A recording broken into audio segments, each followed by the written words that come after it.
வணக்கம். முதலமைச்சர் மு.க. ஸ்டாலின் முன்னாள் அமைச்சர் செந்தில் பாலாஜி குறித்து திடீரென பேசுவதற்கு பின் முக்கியமான சில காரணங்கள் இருப்பதாக திமுக வட்டார தகவல்கள் தெரிவிக்கிறது. லோக்சபா தேர்தலுக்காக மிக வேகமாக திமுக தயாராகி வருகிறது. 2024 லோக்சபா தேர்தலுக்கான வேட்பாளர்களை அறிவித்துவிட்டு திமுக களப்பணிகளை செய்ய தொடங்கிவிட்டது.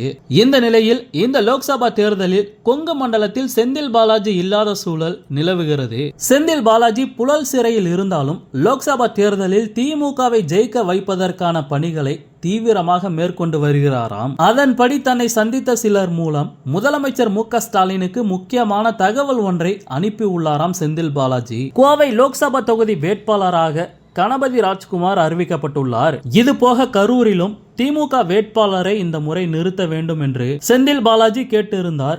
ஆனால் ஜோதிமணி காங்கிரஸ் தயவில் இங்கே நிற்க வாய்ப்பை பெற்றுவிட்டார். இப்படிப்பட்ட நிலையில்தான் செந்தில் பாலாஜி ஆட்கள் திமுக வேட்பாளர்கள் நிற்கவில்லை என்பதால் சுணக்கம் அடைந்துள்ளனர். ஆனால் செந்தில் பாலாஜியோ நான் இல்லை என்றாலும் அங்கே யார் நின்றாலும் நம்ம கூட்டணி தான் வெல்ல வேண்டும் என கூறி கோவையிலும் கரூரிலும் கூடுதல் ஆட்களை இறக்கி பணிகளை தீவிரப்படுத்தியிருக்கிறாராம். எப்போதும் இறங்குவதை விட 3 மடங்கு ஆட்களை அதிகமாக இறக்கி வேலைகளை செய்து வருகிறாராம். இதையடுத்து நேற்று முதலமைச்சர் மு.க. ஸ்டாலின் செந்தில் பாலாஜி பற்றி பேசியிருக்கிறார். ஈரோட்டில் நேற்று முதலமைச்சர் மு.க. ஸ்டாலின் தனது பேச்சின் தொடக்கத்திலேயே மேடையில் இருந்த அமைச்சர்கள், எம்எல்ஏக்கள், எம்பிக்களின் பெயர்களை குறிப்பிட்டு இந்த கூட்டத்தை இவ்வளவு எழுச்சியோடும் சிறப்போடும் ஏற்பாடு செய்துள்ள ஆற்றல் மிகு ஈரோடு செயல் வீரர் முத்துசாமி உள்ளிட்ட அமைச்சர் பெருமக்களும் முக்கியமாக இங்கு வரவில்லை என்றாலும் தன்னுடைய பணிகள் மூலம் நம் உள்ளங்களை பெற்றிருக்கும் சகோதரர் செந்தில் பாலாஜி அவர்களுக்கும் என்னுடைய நன்றி.